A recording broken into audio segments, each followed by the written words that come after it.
Suppose ഇപിക്കെതിരെ നടപടി ഉണ്ടായാൽ അതിന്റെ പ്രത്യാഘാതം എന്തായിരിക്കും? ഇപി വാ തുറന്നാൽ അദ്ദേഹം ഇടനിലക്കാരനായി പ്രവർത്തിച്ച ദുരൂഹമായ പല ഇടപാടുകളുടെയും പൂർണ്ണ വിവരം പുറത്തു വരില്ലേ? അതെ, അതുകൊണ്ട് നടപടി എടുക്കില്ല. കാരണം ഇപിക്കെതിരെ നടപടി എടുക്കണമെന്നുള്ള ശുപാർശ ആരെങ്കിലും ചെയ്യുകയോ കേരള ഘടകം ചെയ്യുകയാണ് എങ്കിൽ ഇപി ജയരാജൻ എന്ന് പറഞ്ഞാൽ അയാൾക്ക് ബെല്ലും ബ്രേക്കും ഇല്ലാത്ത ഒരാളാണ് അയാൾ എന്ന് പറഞ്ഞാൽ അയാൾ മുഴുവൻ അങ്ങ് വിളിച്ചു പറയാൻ തുടങ്ങും. വിളിച്ചു പറയാൻ തുടങ്ങിക്കഴിഞ്ഞാൽ മുട്ട പൊട്ടിയതുപോലെ കുപ്പി ചിതറിയതുപോലെ ഈ പറയുന്ന മഹാമാനുണ്ടാക്കിയിരിക്കുന്ന സാമ്രാജ്യങ്ങൾ മുഴുവൻ തവിട് പൊടിയാവുകയും അയാൾ എന്താണ് എന്ന് എക്സ്പോസ് ചെയ്യപ്പെടുകയും ചെയ്യും. ആ ഒരു ഭയം ഉള്ളത് കൊണ്ടും കൂടിയാണ് അയാൾ എന്ത് ചെയ്തതെന്നറിയോ? ഇയാൾക്കെതിരെ നടപടി ഉണ്ടാവാൻ പോലും പാടില്ല എന്ന അർത്ഥത്തിൽ അന്തിമ വാക്ക് എന്ന നിലയിൽ ഇയാൾ അതിന്റെ മുകളിൽ ഒരു എന്താ പറയുക ഒരു ശാസനം പുറപ്പെടുവിച്ചത്. ഇവിടെയും വരുന്നൊരു വലിയ പ്രധാനപ്പെട്ടിരിക്കുന്ന വിഷയമുണ്ട്. ആ വിഷയം എന്താന്ന് പറഞ്ഞാൽ ഇപിക്കെതിരെ എന്തെങ്കിലും തരത്തിലുള്ള പരാമർശം നടത്താനുള്ള പാർട്ടി ഭരണഘടന പ്രകാരം ഉണ്ടാക്കുന്ന അവകാശമാർക്കാണ് മുഖ്യമന്ത്രിക്കാണോ? ഏത് ഭരണഘടനയാണ്? 18ാമത്തെ വയസ്സിൽ പാർട്ടിയെ പറ്റി വിട്ടുപോനാ ഞാൻ എനിക്കറിയാം ഭരണഘടന എന്താണ്, ഏത് ഭരണഘടന വെച്ചിട്ടാണ് എടുത്ത് പറയുന്നത്? സത്യത്തിൽ എന്താ പറഞ്ഞാൽ ഇതിന്റെ മേലെ എന്തെങ്കിലും അഭിപ്രായം പറയണമെങ്കിൽ ആ അഭിപ്രായം പറയേണ്ടത് ഗോവിന്ദനാ പറയുന്നത്, MP ഗോവിന്ദനാ മറുപടി പറയേണ്ടത്.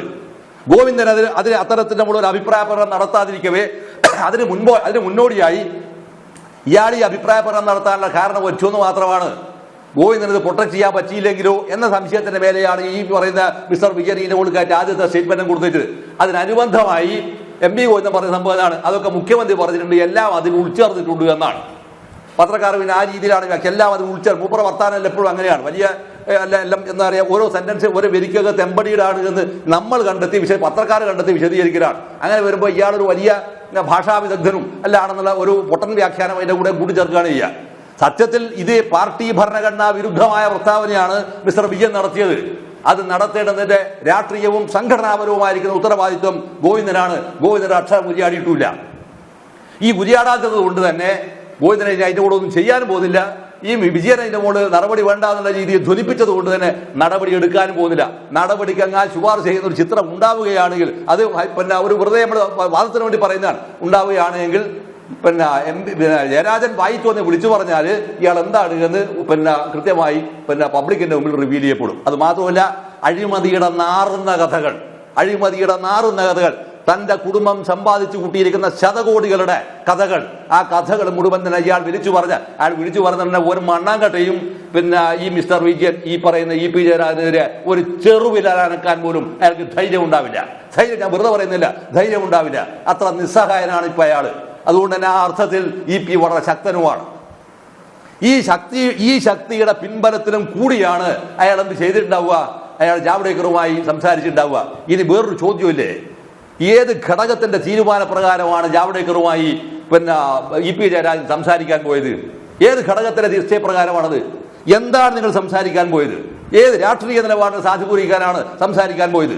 ഈ ചോദ്യത്തിന് മറുപടി കിട്ടണം. ഈ ചോദ്യത്തിനൊരു മറുപടി കിട്ടേണ്ടത് ഇപ്പൊ ഷാജി ചോദിക്കുന്നതല്ല ചോദ്യം. അത് ആ ചോദ്യം ആര് ചോദിക്കണം? ഈ കേരളത്തിനകത്തുള്ള മുഴുവൻ പാർട്ടിയുടെ ഘടകങ്ങൾക്കകത്ത് ഓരോ പാർട്ടി മെമ്പർ ചോദിക്കേണ്ട ചോദ്യമാണ്. ഒരാൾക്കും ചോദ്യമില്ലാതിരിക്കാൻ കാരണം നിങ്ങൾ ചോദ്യങ്ങൾ ചോദിക്കാൻ പാടില്ല എന്ന ഒരു രീതി ഈ പാർട്ടിക്കകത്ത് കൊണ്ടുപോയി ഉറപ്പിച്ചിരിക്കുന്നു. അതിനനുബന്ധമായാണ് മേലേത് തൊട്ടിട്ട് പാർട്ടി സംസ്ഥാന സെക്രട്ടറിയോട് താഴെ വരാവുന്ന എല്ലാ ആളുകളും ഇതിനനുബന്ധമായി മാത്രം പ്രവർത്തിക്കുന്നവരാണ്. അതുകൊണ്ട് തന്നെ ഒരു ചോദ്യവും ആ പാർട്ടിക്കകത്ത് നിന്ന് ആർക്കെതിരെ ഉന്നയിക്കാൻ പോകുന്നില്ല.